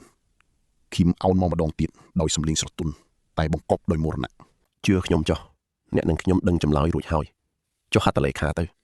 ឬចង់ឃើញគ្រួសារអ្នកត្រូវរលាយសាបសូន្យ Sean Wu ខំថ្មិញណែនភ្នែកពូពេញដោយកង្ហឹងនិងភាពអស់សង្ឃឹមទីបំផុតគេក៏បានទម្លាក់ដៃចុះហត្ថលេខាលើកិច្ចសន្យានោះយល់ព្រមតែត្រូវរក្សាសន្យារបស់លោកបបោមាត់ Kim ញញឹមដូចជាមនុស្សឆ្កួតល្អណាស់ទ្វារក៏របើកឡើងកលានុបដ្ឋាយិកាម្នាក់ក្នុងឯកសណ្ឋានសបានដើរចូលមកជាមួយសារ៉ាំងថ្នាំមុនពេល Sean Wu អាចដឹងខ្លួនមកជុលបានចាក់ចូលស្បែករបស់គេបាត់ទៅហើយគេព្យាយាមរើបំរាស់តែអំណាចថ្នាំធ្វើឲ្យគេអស់កម្លាំងយ៉ាងលឿនពិភពលោកចាប់ផ្ដើមងងឹតស្លុបដោយសារឥទ្ធិពលថ្នាំសន្លប់តាមរយៈភ្នែកដែលមើលមិនច្បាស់គេឃើញមុខ Kim មកក្បែរកុំបារម្ភអីវាគ្រាន់តែជាថ្នាំសន្លប់ប៉ុណ្ណោះយើងនឹងបញ្ជូនអ្នកទៅកាន់សង្វៀនដោយសុវត្ថិភាពចាំណាវាសនាគ្រួសារអ្នកស្ថិតលើដៃអ្នកហើយបើឈ្នះរាល់បញ្ហានឹងរលាយបាត់អស់តែបើចាញ់គេញញឹមចុងមាត់រូបអ្នកនឹងត្រូវបាត់ខ្លួនចេញពីលោកនេះជារៀងរហូតត្របកភ្នែក Sanu ចាប់ផ្ដើមធ្ងន់ទៅគំនិតចុងក្រោយរបស់គេគឺការស្រែកដោយស្ងប់ស្ងាត់ថាតើខ្ញុំស្លាប់ហើយមែនទេពេលគេភ្ញាក់មកវិញរាងកាយគេហាក់ស្រាលដូចសម្លៃគេមិនអាចលើកដៃរួចទេសូម្បីតែជើងក៏មិនអាចកម្រើកបានដែរបរិះពីរអ្នកក្នុងឈុតសនិងពាក់មុខមិញក្រហមកំពុងអូសគេតាមច្រកផ្លូវដ៏ចង្អៀតមួយគេសួរដោយសំឡេងសោកសៅថាតើទីនេះជាកន្លែងណាបរិះពាក់មុខម្នាក់ងាកមកបន្តិចរួចនិយាយដោយសំឡេងទាបនិងត្រជាក់ស្រងាត់នៅឲ្យស្ងៀមហើយដើរទៅមុខបន្តទៀតទៅបន្តិចទៀតអ្នកនឹងដឹងដោយខ្លួនឯងមិនខានសំឡេងនោះបន្លឺឡើងក្នុងត្រជាក់ដូចដែកថែបបរិះពាក់មុខម្នាក់នោះឈប់រួចចាប់ដៃ Sean Wu យ៉ាងណែនទីនេះគឺជាឋាននរក ហើយការធ្លាក់ចូលរណ្ដៅមរណៈក៏បានចាប់ផ្ដើមទស្សនភាពបានបដូរទៅកាន់អគារភ្លោះ HS ដែលជាកន្លែងពោពេញដោយភាពមានបាននិងគម្រោងការសម្ងាត់នៅខាងក្នុងបុរស2នាក់កំពុងពិភាក្សាគ្នាដោយបិទទ្វារជិតម្នាក់ក្នុងចំណោមនោះគឺគីមមីអូដែលជាអ្នកស៊ើបការដ៏ឆ្លៀសវៃហើយម្នាក់ទៀតគឺឆាយយ៉ុងវូអនុប្រធានក្រុមកីឡាហូសិនចៅអោនមកខាងមុខដោយសម្លេងពោពេញដោយមន្ទិលសង្ស័យ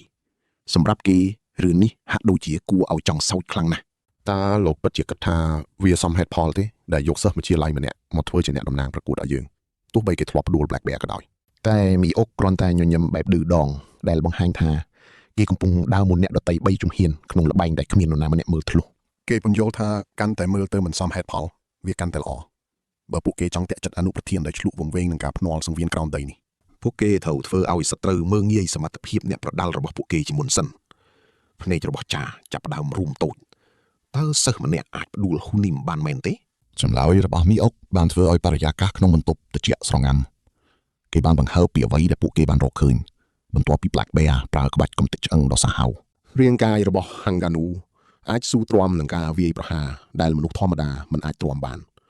ស្ថានភាពរាងកាយរបស់គេគឺអស្ចារ្យហួសពីការស្មានសូម្បីតែឆាដែលជាមនុស្សឆ្លងកាត់រឿងច្រើនក៏ស្ទើរតែមិនជឿមកចាំមើលជាមួយខ្ញុំថាតើក្មេងម្នាក់នេះអាចទៅរួចដល់កម្រិតណាតោះអ្នកទាំងអស់គ្នាមកមើលរឿងសកម្មភាពមួយដែលកប់សេរីបំផុតក្នុងពេលជាមួយគ្នាសៀនវូកំពុងតែសន្លប់បាត់ស្មារតីគាត់បានបើកភ្នែកឡើងហើយឃើញនរណាម្នាក់កំពុងស្ទុះមករកគាត់យ៉ាងលឿនបំផុតប៉ុន្តែវាគ្រាន់តែជាការលេងសើចដ៏ឃោឃៅពួកឆ្មាំបានចាប់គាត់ទុកខណៈដែលម្នាក់នោះសើចចំអកឲ្យគាត់មិនទាន់ទាំងដកដង្ហើមស្រួលផងស្រាប់តែមានដ្រូនមួយហោះមកចំពោះមុខគាត់សំឡេងរបស់វាត្រជាក់ស្រឹបដូចជាម៉ាស៊ីនការពិនិត្យអ្នកលេងរួចរាល់សៀនវូសម្លឹងមើលឯកសណ្ឋានចម្លែកដែលគេបង្ខំឲ្យគាត់ស្លៀកទាំងងឿងឆ្ងល់គាត់បានរអ៊ូតិចៗថាតើខ្ញុំនៅឯណាហើយនេះជាឈុតស្អីទៅសំឡេងដ្រូននោះក៏បន្លឺឡើងកាន់តែខ្លាំងសំឡេងនោះបន្លឺឡើងពេញបន្ទប់ដូចជាការកាត់ក្តីការប្រកួតចៃដន្យលើកទី1ចិត្តចាប់ផ្ដើមហើយការធ្វើតេស្តនេះនឹងសម្រេចថាតើអ្នកប្រយុទ្ធម្នាក់ក្នុងចំណោម200នាក់ណាខ្លះដែលមានសិទ្ធិចូលទៅកាន់សង្វៀនធំប៉ុន្តែវាមានលក្ខខណ្ឌមួយវាគឺជាវគ្គតេស្តប្រើថ្នាំពោកម្លាំងអ្នកប្រយុទ្ធម្នាក់នឹងត្រូវចាក់ថ្នាំមួយយ៉ាងដើម្បីបង្កើនសមត្ថភាពរាងកាយដូចជាកម្លាំងល្បឿននិងការឆ្លើយតបនេះមិនមែនជាការប្រកួតធម្មតាឡើយវាគឺជាការពិសោធន៍ដ៏ឆ្កួតលីលាសម្រាប់ពួកអ្នកមានអំណាចដែលកំពុងអង្គុយមើលនិងចាក់ភ្នាល់យ៉ាងសប្បាយនៅជ្រុងម្ខាងទៀតបុរសសក់លឿងម្នាក់សើចដូចជាមនុស្សឆ្កួតគេមិនរុញរាឡើយហើយបានលេបថ្នាំនោះភ្លាមចំណែកសៀនវូវិញគាត់បានត្រឹមតែឈរថ្មឹងគាត់ធ្លាប់បានបំពេញសន្យា2រួចមកហើយសន្យាថានឹងមិនឆ្លោះគ្នានិងសន្យាថានឹងរៀនឲ្យចប់វិទ្យាល័យប៉ុន្តែមានរឿងមួយដែលគាត់នឹងមិនធ្វើដាច់ខាតគឺការប្រើគ្រឿងញៀនគាត់មិនអាចធ្វើវាបានឡើយស្រាប់តែមានសម្លេងស្រែកយ៉ាងខ្លាំងបានបន្លឺឡើងសម្លេងនោះគួរឲ្យរន្ធត់ណាស់រាងកាយរបស់អសក់លឿងនោះចាប់ផ្ដើមឡើងសាច់ដុំប៉ោងខុសពីមនុស្សធម្មតាសរសៃឈាមរបស់វាឡើងប៉ោងហើយភ្នែករបស់វាឡើងក្រហមងាំងតើវាជាស្អីទៅសៀនវូលាន់មាត់បិសាចនោះបានស្ទុះមកសៀនវូបានគេចផុតយ៉ាងប្រផាត់ប្រភើយខណៈដែលវាដល់ទៅដីឡើងក៏ក្រើកអសក់លឿងនោះលែងជាមនុស្សទៀតហើយរាងកាយរបស់វាបានផ្លាស់ប្ដូរហើយកម្លាំងរបស់វាក៏កើនឡើងរាប់ដង Drone បានប្រកាសយ៉ាងមោទនៈថាអ្នកប្រយុទ្ធខាយបានទទួលជោគជ័យក្នុងការបង្កើនកម្លាំងដ៏អស្ចារ្យបំផុតខាយសើចយ៉ាងឆ្កួតលាលាហើយដើរសម្ដៅទៅរកសៀនវូតើអញគួរសម្លាប់អាក្មេងនេះរបៀបណាទៅសៀនវូខំថ្មិញសង្កាត់ចិត្ត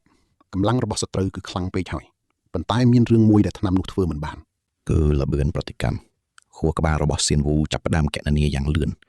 បើគាត់អាចរកចន្លោះប្រហោងបានឥឡូវនេះមើលឲ្យច្បាស់ព្រោះនេះជាផ្នែកដែលរំភើបបំផុតដែលអ្នកមិនគួររំលង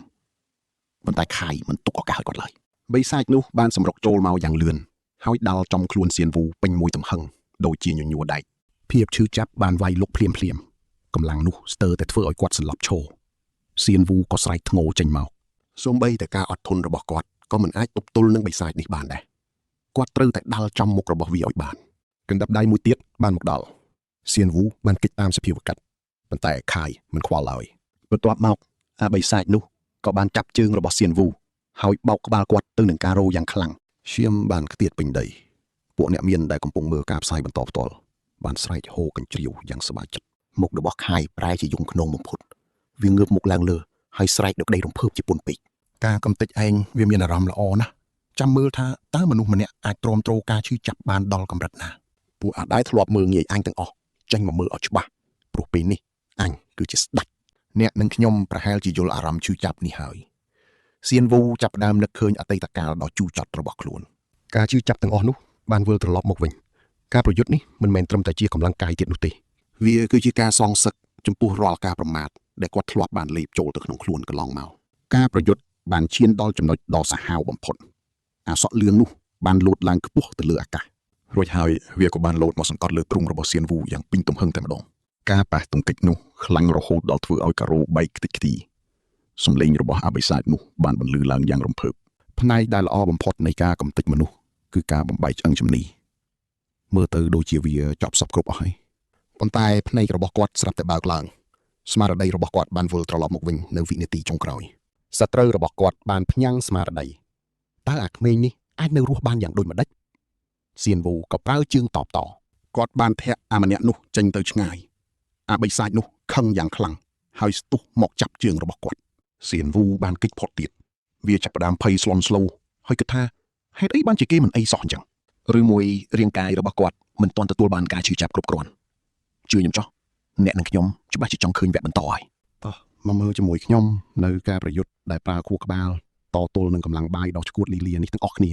គ្រាន់តែជៀសឲ្យផុតពីការចាប់ខ្ញុំអាចវាយបកបានណាប្រើក្តាប់ដៃរហ័សចំមុខមិនមែនកម្លាំងសុទ្ធទេគេបដូរទៅជាជំហរប្រយុទ្ធភ្នែកសម្លឹងសត្រូវមិនដាក់អាម្នាក់នោះញញឹមឌឺពួកវាជឿថាកម្លាំងបាយនឹងឈ្នះគ្រប់យ៉ាងវាវាយមកយ៉ាងខ្លាំងវូកិច្ចផុតរួចវាយបកម្ដាយចំមុខពេញទំហឹងម្ដាយទៀតតាមមកកាន់តែធ្ងន់ជាងមុនបោកទង្គិចនិងធ្គាមរបស់បិសាចនោះហ្វូងមនុស្សដែលតាមដានការប្រកួតពីក្នុងស្រមោលស្រែកហូកញ្ជ្រៀវនេះមិនមែនជាអ្វីដែលពួកគេរំពឹងពីក្មេងវិទ្យាល័យស្គរម្នាក់នេះឡើយប៉ុន្តែ Sean Wu មិនឈប់ទេគេបន្តវាយសម្រុកមិនដកដៃរាល់ការវាយគឺកាន់តែមុតស្រួចបំផ្លាញជំនឿដែលថាអាសក់លឿងម្នាក់នេះគ្មាននរណាអាចប៉ះពាល់បាននោះឲ្យខ្ទេចមិនយូរប៉ុន្មានអ្នកប្រយុទ្ធដែលប្រើថ្នាំដូពីងក៏ចាប់ផ្ដើមត្រេកត្រោតឈោស្ទើរមិនចង់ជាប់រួចរាងកាយវាក៏អស់លក្ខណៈដេកដួលសន្លប់បាត់ស្ទោកមើលទៅដូចជាចប់ហើយប៉ុន្តែភ្នែកវូរួញតូចល្អណាស់ហើយឥឡូវខ្ញុំអាចបញ្ចប់វាដោយការវាយផ្ដាច់ដៃត្រៀមវាយផ្ដាច់ប្រវត្តិស្រាប់តែការដៃរបស់គេត្រូវវាចាប់ជាប់ភ្នែកអាសក់លឿងស្រាប់តែបើកឡើងវិញពោពេញដោយភាពសាហាវយងខ្នងវាគ្រាន់តែសម្ដែងធ្វើជាសន្លប់ដើម្បីបញ្ឆោតសោះវាក្រហមថាឥឡូវដល់វេនអញម្ដងប៉ុន្តែ Sean Wu មិនខ្លាចបន្តិចឡើយគេតបវិញដោយចិត្តដាច់ខាតខ្ញុំមិនមែនឲ្យឯងចាប់ដោយអចេតនាទេដឹងទេថាហេតុអីសត្វកង់គ្រូចាប់ដៃសត្រូវចាំមើលឲ្យច្បាស់ព្រោះអ្វីដែលកើតឡើងបន្ទាប់គឺសាហាវដល់ថ្នាក់គេត្រូវបិទបាំងរូបភាពខ្លះចេញអ្វីដែលគ្រប់គ្នាឃើញគឺសភាពបន្ទាប់ពីការវាយតបមុខមាត់អាសក់លឿងហើមប៉ោងបែកឈាមជោគជាំវាព្យាយាមកម្រើកប៉ុន្តែខ្លួនប្រាណវាមិនស្ដាប់បង្គាប់ឡើយភាពភ័យស្លន់ស្លោរៀលដាលពេញខួរក្បាលវាកើតអីហ្នឹងហេតុអីអញងើបមិនរួចចង់រៃយ៉ាហេតុអីរាងកាយអញចាញ់ក្មេងដែលមិនប្រើថ្នាំបែបនេះរំពេចនោះភ្នែកវាសម្លឹងទៅរកដបថ្នាំដែលបំរុងទុកសម្រាប់ Sean Wu វាក៏ញញឹមឡើងវិញមែនហើយថ្នាំតែមួយកម្រិតមិនទាន់គ្រប់គ្រាន់សម្រាប់អញទេមុនពេល Sean Wu អាចខាត់វាបានអាសក់លឿងក៏ឆក់យកថ្នាំនោះមកចាក់បញ្ចូលដៃខ្លួនឯងរាងកាយវាបកាច់យ៉ាងខ្លាំងសរសៃឈាមឡើងប៉ោងខណៈថ្នាំជ្រាបចូលពេញខ្លួនសំឡេងយន្តដ្រូនបន្លឺឡើងកាត់ភាពច្របូកច្របល់ការចាក់ថ្នាំបង្កើនកម្លាំងបានសម្រេចហើយការប្រយុទ្ធក៏ចាប់ផ្ដើមម្ដងទៀតជាមួយនឹងកម្លាំងថ្មីដ៏មហិមាបិសាចសក់លឿងនោះក៏ស្ទុះមកមុខយ៉ាងលឿនកណ្ដាប់ដៃវាបុកចំវូហ្វេងពេញទំហឹងមួយដៃនេះធ្ងន់ដល់ថ្នាក់ធ្វើឲ្យគេស្ទើរតែបាក់ឆ្អឹងជាពីរខ្លួនសនវូប៉ើងទៅលើហើយត្រូវវាចាប់ជាប់កណ្ដាលអាកាសសំឡេងវាពោពេញដោយកំហឹងឯងហៅនរណាថាក្មេងស្គមម្នាក់ឯងដោយកម្លាំងបិសាចវាក៏កវែងគេចុះមកដីដូចជាតុក្កតាដាច់សរសៃធូលីហ៊ុយត្រឡោមសំឡេងប៉ះទង្គិចបន្លឺខ្លាំងពេញបន្ទប់សម្រាប់អ្នកមិនដឹងអីមើលទៅដូចជាវូចប់ហើយប៉ុន្តែអ្នកនិងខ្ញុំដឹងច្បាស់ថាគេប្រហែលជាកំពុងរងចាំឱកាសល្អតែប៉ុណ្ណោះនេះគឺជាក្មេងដែលធ្លាប់បង្ក្រាបក្រុមអ្នកផ្សេង10នាក់តែម្នាក់ឯងជាក្មេងដែលរស់ពីខ្លាខ្មុំខ្មៅបើធៀបនឹងពួកគេបិសាចម្នាក់នេះគ្មានអ្វីក្រៅពីសត្វល្អិតឡើយប៉ុន្តែបច្ចុប្បន្នគឺពិបាកណាស់ Sean Wu ដេកដួលលើឥដ្ឋដែលបែកបាក់ខ្លួនជោកឈាមនិងដកដង្ហើមញាប់សត្រូវវាឈរពីលើ សម្លឹងមើលដោយភាពពេញចិត្តយ៉ាងសាហាវខូខើបំផុតវា លោកដៃចុះទៅចាប់ច្របាច់កគេយ៉ាងណែនដើម្បីសម្លាប់គេឲ្យខានទៅបានសំលេងវាញ័រដោយភាពរំភើបបែបឈួតលីលា មានរឿងមួយដែលអញចង់ធ្វើណាស់បន្ទាប់ពីត្រូវអញវាយយ៉ាងដំណំវាច្បាច់កាន់តែខ្លាំងមែនហើយនេះហើយជាអារម្មណ៍ពិត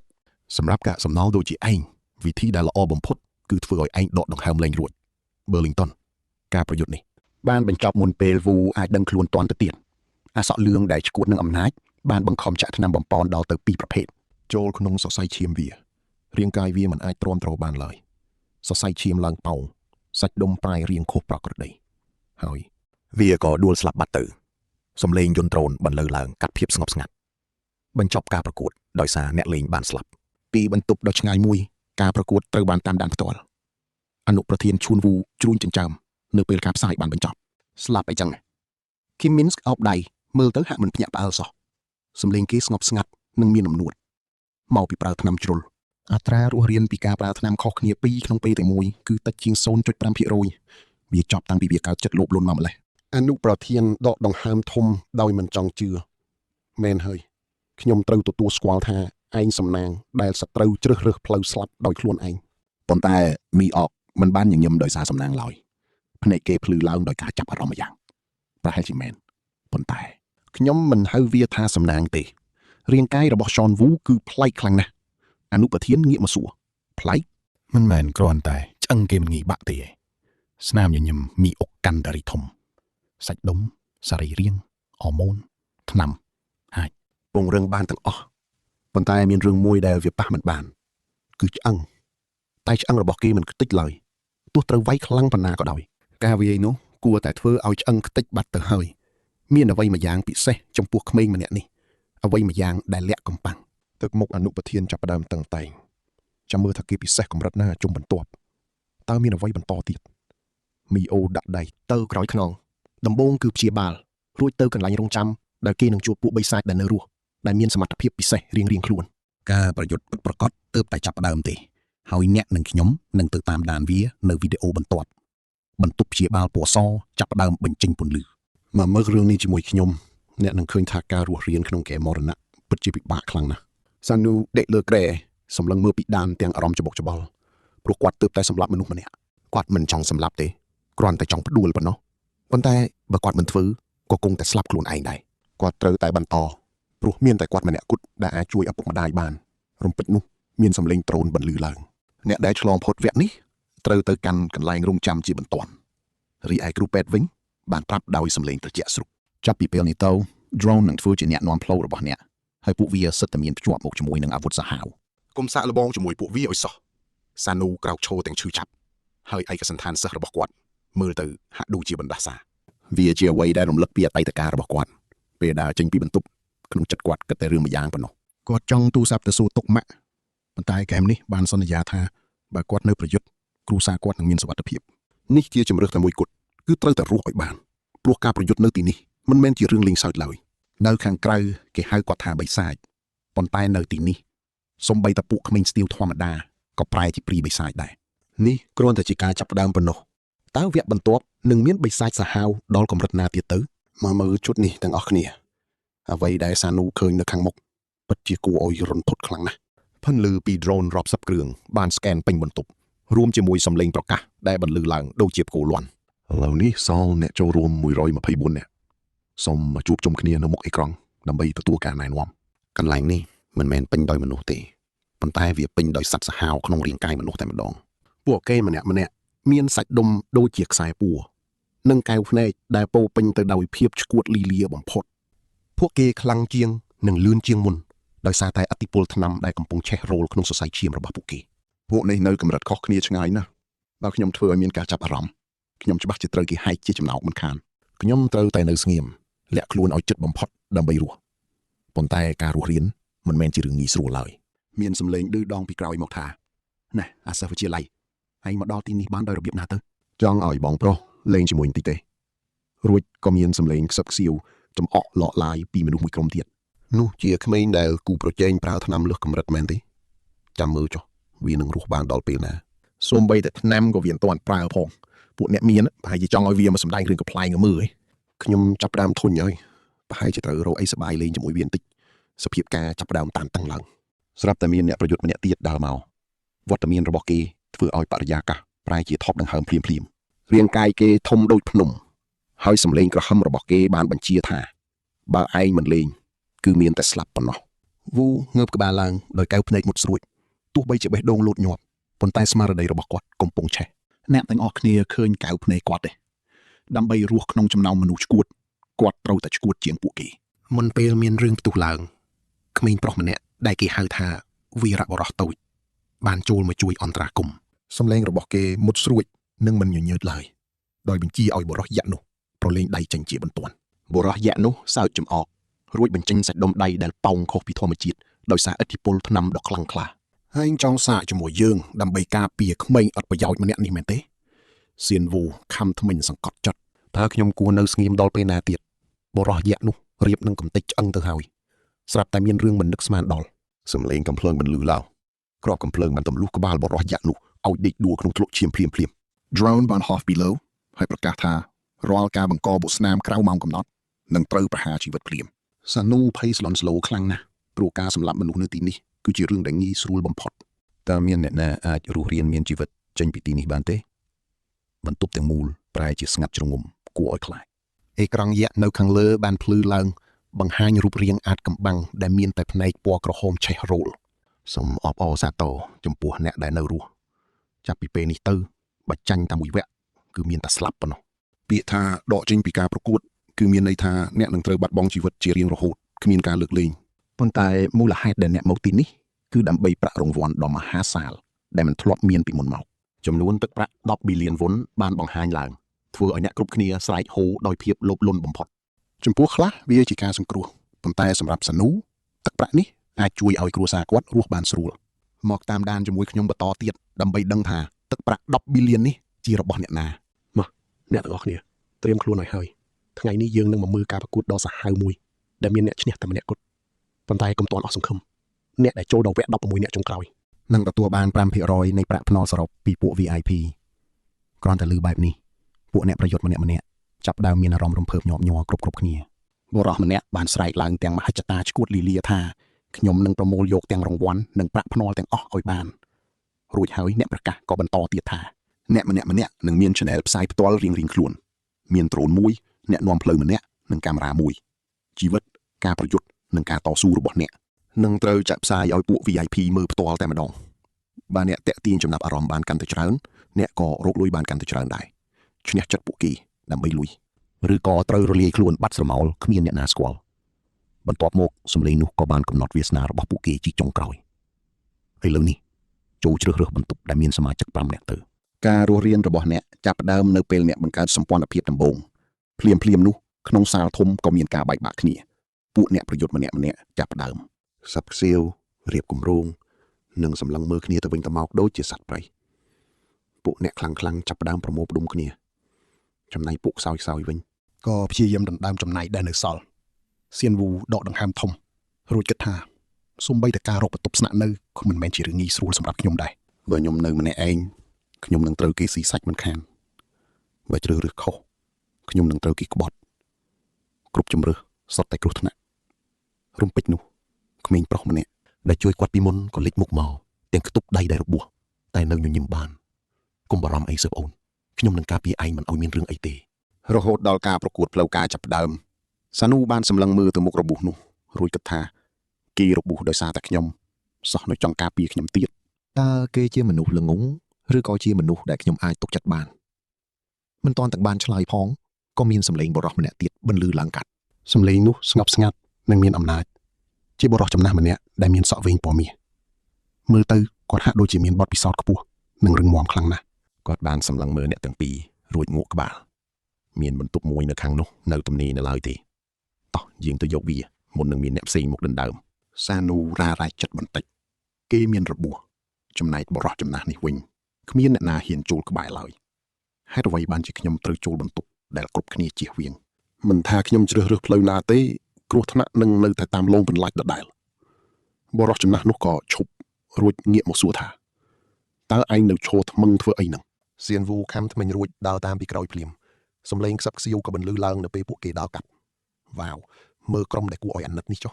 ច្បាស់ជាគ្មានអ្នកមើលទេមើលទៅពួកមនុស្សអន់បែបនេះគ្មានផ្លូវអាចឆ្លងផុតទៅវគ្គបន្ទាប់បានឡើយប៉ុន្តែនៅកន្លែងផ្សេងវិញក្នុងបន្ទប់សម្ងាត់មួយដែលបំបែកពីគេឯងរឿងដែលគួរឲ្យរន្ធត់បំផុតកំពុងតែចាប់ផ្ដើមកើតឡើងមេដឹកនាំក្រុមមួយរូបកំពុងតែអង្គុយអួតអាងពីអំណាចរបស់ខ្លួនយ៉ាងរំភើយកូនចៅរបស់គេនាំគ្នាសើចសប្បាយប៉ុន្តែស្រាប់តែទ្វារបន្ទប់ត្រូវគេបិទយ៉ាងខ្លាំងបុរសសក់វែងពណ៌មាសម្នាក់បានដើរចូលមកអូរ៉ារបស់គេប្លែកខ្លាំងណាស់មិនមែនបែបអួតអាងទេតែវាមានភាពមុតស្រួចគួរឲ្យខ្លាចបំផុតក្រសែភ្នែករបស់គេសម្លឹងកាត់បន្ទប់ដូចជាផ្លែដាវមេក្រុមនោះក៏ងក់ចង្ចើមរួចដើរទៅបិទទ្វារមុនពេលកាមេរ៉ាចាប់ផ្ដើមថតចាំមើលណាអ្នកទាំងអស់គ្នាតើអញចង់ងាប់មែនទេបុរសសក់មាសមិនតបទេគេគ្រាន់តែលើកម្រាមដៃពីរចាក់ចូលក្រោមធ្គាមមេក្រុមនោះភ្លាមបុរសនោះប្រកាច់តែម្ដងរួចក៏ដេកស្លាប់ស្ទូកភ្លាម កូនចៅរបស់គេភ័យខ្លាចដល់ថ្នាក់កកឈាមបុរសសក់មាសម្នាក់នោះក៏ឈរមើលសាកសពរួចជូតដៃយ៉ាងស្ងប់ស្ងាត់ដូចជាគ្មានរឿងអ្វីកើតឡើងសំឡេងរបស់គេត្រជាក់ស្រិបហើយនិយាយថាតើមានអ្នកណាចង់ស្វាគមន៍ខ្ញុំទៀតទេគ្រប់គ្នាអោនក្បាលចុះទាំងញាប់ញ័រភាពភ័យខ្លាចបានគ្របដណ្ដប់ពេញបន្ទប់បុរសសក់មាសនោះក៏ញញឹមចុងមាត់រួចនិយាយថាល្អហើយដែលស្ងាត់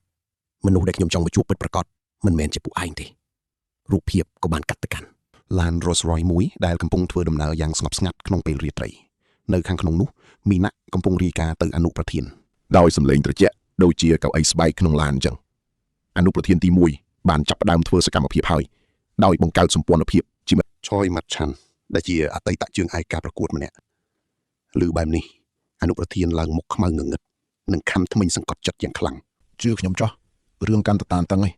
បៀដៅរបស់គាត់ត្រូវគេឆក់យកបាត់នៅសល់តែសិស្សវិទ្យាល័យម្នាក់ប៉ុណ្ណោះប៉ុន្តែមីណាក់មិនរុញរាឡើយបើកាំងសានូអាចរស់ដល់វគ្គ16នាក់គេនឹងមានសិទ្ធិចូលរួមវគ្គដប់ភេងទី2ជាមួយនឹងរាងកាយរបស់គេសមត្ថភាពរបស់គេនឹងអាចឈានដល់កម្រិតខ្ពស់បំផុតមិនខានឆ្អឹងរបស់គេរឹងមាំជាងមនុស្សធម្មតាដល់ទៅ10ដងឯនោះបើយើងថែមថ្នាំដប់ភេងទៀតយើងប្រហែលជាបានឃើញការបង្កើតបិសាចដែលបំបែកកំណត់ត្រាថ្មីហើយអនុប្រធានក៏ក្រវីក្បាលរួចសម្លឹងមើលដោយភ្នែកដ៏មុតស្រួចយើងត្រូវតែរក្សាគេឲ្យនៅខាងយើងខ្ញុំមិនចង់ឲ្យពួក VIP ផ្សេងមកឆក់យកគេទៅបាត់ឡើយមីណាក៏ញញឹមតិចរួចឆ្លើយថាវាមិនទាន់ជាបញ្ហាទេឥឡូវនេះបន្ទប់ដែលគេជ្រើសរើសគឺមានសុទ្ធតែអ្នកប្រយុទ្ធ5នាក់ដែលមានអ្នកមើលតិចបំផុតតាំងពីវគ្គធ្វើតេស្តមកម្លេះជាក្រុមមនុស្សដែលគ្មានអ្នកណាស្គាល់ហើយទស្សនិកជនក៏មិនសូវជាចាប់អារម្មណ៍នឹងពួកគេដែរសូម្បីតែអនុប្រធានក៏ភ្ញាក់ផ្អើលដែរមិននឹកស្មានថាគេជ្រើសរើសពួកនឹងសោះកាត់មកបន្ទប់របស់សានូវិញម្ដងបុរសចំណាស់គឺជាអ្នកបើកឆាកនិយាយមុនគេបង្អស់គាត់និយាយចំថាវាមិនមែនជារឿងងាយស្រួលទេក្នុងការតាក់ទាញភ្នែកអ្នកមើលទស្សនិកជនតែងតែតាមមើលអ្នកដែលពួកគេជឿថាអាចឈ្នះបានក្នុងចំណោមពួកយើងមនុស្សម្នាក់ដែលអាចតាក់ទាញគេបានគឺនាងគាត់បានចង្អុលទៅកាន់អ្នកប្រយុទ្ធស្រីតែម្នាក់គត់គឺ Amanda Crew អាយុ23ឆ្នាំនាងពូកែខាងក្បាច់គុន Capoeira និង Jiu-Jitsu រាងកាយរបស់នាងមានភាពបត់បែននិងពោពេញទៅដោយថាមពលសម្ងាត់បុរសចំណាស់បន្តទៀតថាម្នាក់ទៀតគឺបុរសម្នាក់នេះគាត់គឺជាអ្នកប្រយុទ្ធដែលតូចជាងគេក្នុងការប្រកួតនេះឈ្មោះគីមមូអាយុ25ឆ្នាំជាអ្នកប្រដាល់មើលទៅគេដូចជាខ្សោយប៉ុន្តែអ្នកនិងខ្ញុំដឹងច្បាស់ថាគេមានល្បឿនលឿនដូចផ្លេចបន្ទោអញ្ចឹងហើយនឹងមានមនុស្សចម្លែកម្នាក់ទៀតគឺ Man On អាយុ28ឆ្នាំត្រៀមខ្លួនទៅ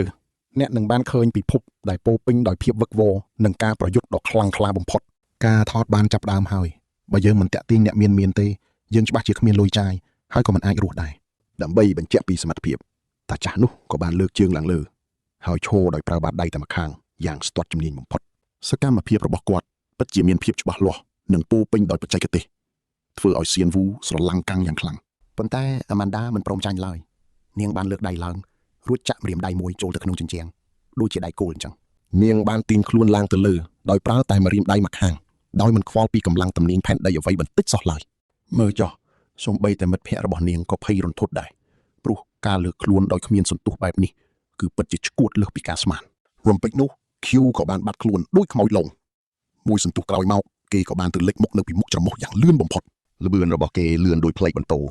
ហើយមីណុនក៏បានបង្ហាញខ្លួនជាមួយស្នាមញញឹមដ៏ចម្លែករួចនិយាយថា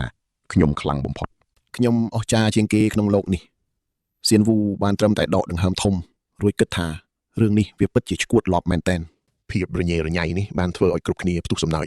ប៉ុន្តែស្រាប់តែអេក្រង់ខាងលើក៏បានប្រកាសឈ្មោះអ្នកចូលរួមប្រកួតទាំងអស់ បញ្ជីឈ្មោះអ្នកប្រកួតទាំង124នាក់ត្រូវបានបញ្ចប់ធ្វើឲ្យអ្នកប្រយុទ្ធគ្រប់រូបមានការភ្ញាក់ផ្អើលជាខ្លាំងខ្សែបន្ទាត់នៅលើអេក្រង់បានភ្ជាប់ឈ្មោះគូប្រកួតនីមួយៗដូចជាជោគវាសនាហើយសៀនវូក៏បានឃើញគូប្រជែងរបស់ខ្លួនឥឡូវនេះសាក់សម័យមើលសក់ក្រហមមានស្នាមរបួសលើមុខឈ្មោះថាកៃគេគឺជាបិសាចដ៏គួរឲ្យខ្លាចបំផុត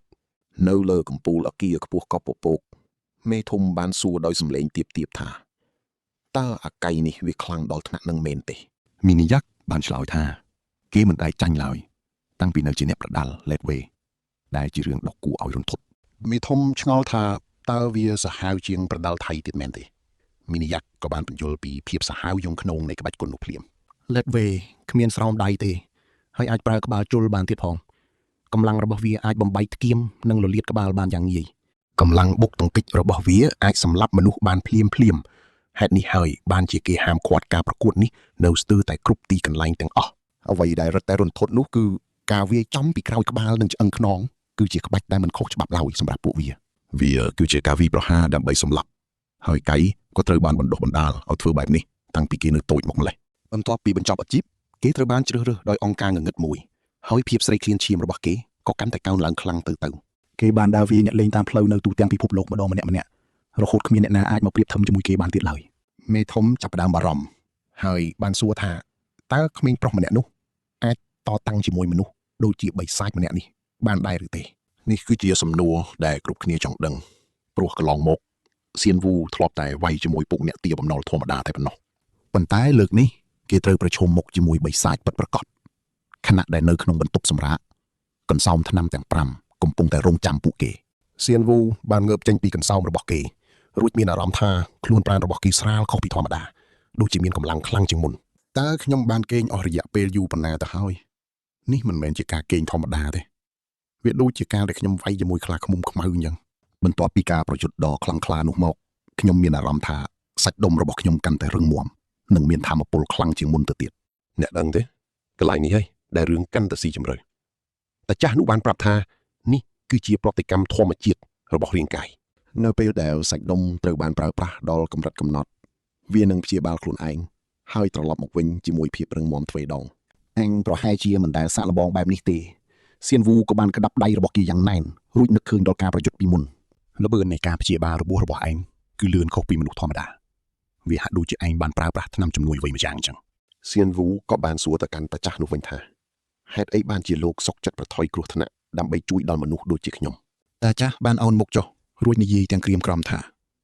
មកពីឯងធ្វើឲ្យខ្ញុំនឹកឃើញដល់កូនប្រុសរបស់ខ្ញុំដែលបានស្លាប់បាត់ទៅហើយបើខ្ញុំជាឪពុកដ៏ល្អម្នាក់គេប្រហែលជាមិនធ្លាក់ក្នុងអន្ទាក់បំណុលបែបនេះទេ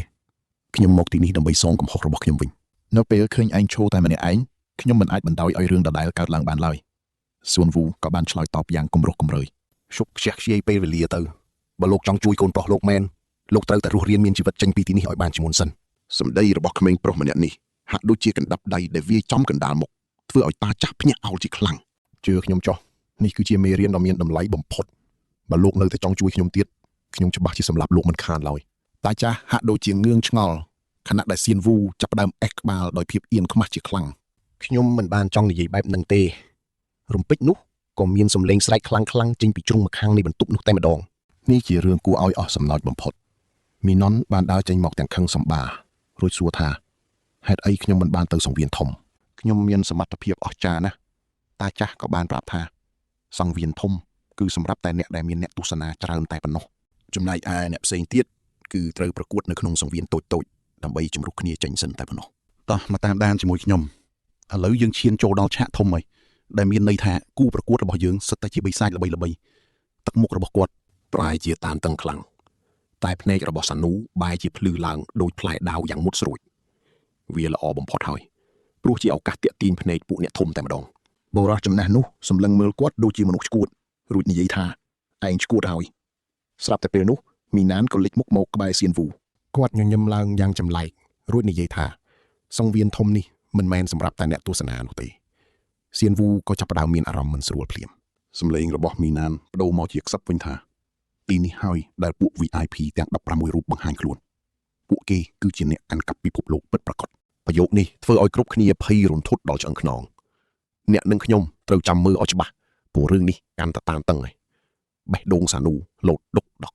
រូបភាពកាត់ទៅអាគារអាចកំបាំងមួយដែលមានឡានទំនើប3គ្រឿងចតនៅខាងក្រៅនៅខាងក្នុងអនុប្រធានកំពុងអង្គុយធ្វើមុខសុយរួចនិយាយថាទីនេះក៏ខ្វក់មីអុកបានរៀបចំវ៉ែនតារបស់គាត់រួចបញ្យល់ថាទីតាំងពិតប្រាកដរបស់សង្វៀនប្រយុទ្ធនេះគឺមានតែអ្នករៀបចំប៉ុណ្ណោះដែលដឹងច្បាស់ពួកគេប្រហែលជាចង់រក្សាការសម្ងាត់តែហាក់ដូចជាមាននរណាម្នាក់ផ្សេងទៀតបានចូលមកក្នុងប៉ុស្តិ៍របស់កាំងកានវូក្រោយពីពួកយើងហើយអនុប្រធានបានទះតុកលន់សូផាំងតើជាអ្នកណាដែលហ៊ានមកលួចមើលពួកយើងស្រាប់តែមានសម្លេងស្រីម្នាក់និយាយឡើងយ៉ាងស្រទន់ដើម្បីបន្ធូរបាក់យ៉ាកាសមើលទៅប្រហែលជាមានការយល់ច្រឡំអ្វីមួយហើយនាងបានដើរមកខាងមុខក្នុងសម្លៀកបំពាក់យ៉ាងថ្លៃថ្នូរនិងមានក្រសែភ្នែកមុតស្រួចបំផុតចៅស៊ុនជូណូអាយុ19ឆ្នាំជឿខ្ញុំទៅនាងម្នាក់នេះមិនសាមញ្ញដូចដែលយើងឃើញឡើយនាងគ្រាន់តែចង់ដឹងពីកាំងកានវូប៉ុណ្ណោះទឹកមុខរបស់អនុប្រធានប្រែជាខឹងសម្បាភ្លាមមិនទាន់ទាំងបានប្រមាណផងដែលពួកឯងដេញយើងចេញពីហាសានឥឡូវពួកកណ្ដុលលួចមកដល់ទីនេះទៀតហើយមីនីយ៉ាក់ញញឹមបន្តិចរួចនិយាយថាមើលទៅអ្នកនាងវ័យក្មេងម្នាក់នេះហាក់ដូចជាចាប់អារម្មណ៍នឹងមេធំរបស់យើងខ្លាំងណាស់តែមែនទេស៊ុនយុនជុនផ្អៀងក្បាលបន្តិចទាំងញញឹមរួចតបថាកុំហៅខ្ញុំថាអ្នកនាងអីព្រោះខ្ញុំគ្រាន់តែជាកូនក្រៅច្បាប់ម្នាក់ប៉ុណ្ណោះអនុប្រធានសើចចំអករួចប្រាប់ឲ្យនាងត្រឡប់ទៅកន្លែងដើមវិញទៅមិនថាឯងមានកម្រងអាក្រក់អ្វីទេគឺវាមិនជោគជ័យនៅទីនេះឡើយប៉ុន្តែស៊ុនយុនជុនបែរជាញញឹមតិចតិចទាំងភ្នែកមានពន្លឺរួចនិយាយថាខ្ញុំសុខចិត្តឈប់រៀនដើម្បីមកជួយបងប្រុសទាំងពីរនាក់របស់ខ្ញុំគ្រប់គ្រងក្រុមហ៊ុនអរគុណដល់ពួកគេទើបខ្ញុំបានមកស្គាល់ល្បែងប្រយុទ្ធដ៏បង្ហូរឈាមមួយនេះនិយាយតាមត្រង់ទៅវាគួរឲ្យចាប់អារម្មណ៍ជាងការអង្គុយក្នុងបន្ទប់ប្រជុំឆ្ងាយណាស់បន្ទប់ទាំងមូលស្រាប់តែស្ងាត់ជ្រងំរហូតដល់មានសម្លេងម៉ាស៊ីនឡានលាន់មកពីខាងក្រៅឡានរ៉ូលរ៉យមួយគ្រឿងបានមកដល់ហើយហោមដោយដ្រូនជាច្រើនរួមជាមួយក្រុមគ្រូពេទ្យពាក់ម៉ាស់ពណ៌សហើយអ្នកនឹងខ្ញុំច្បាស់ជាចង់ដឹងថាតើនឹងមានរឿងរ៉ាវរន្ធត់អ្វីកើតឡើងបន្តទៀតនោះ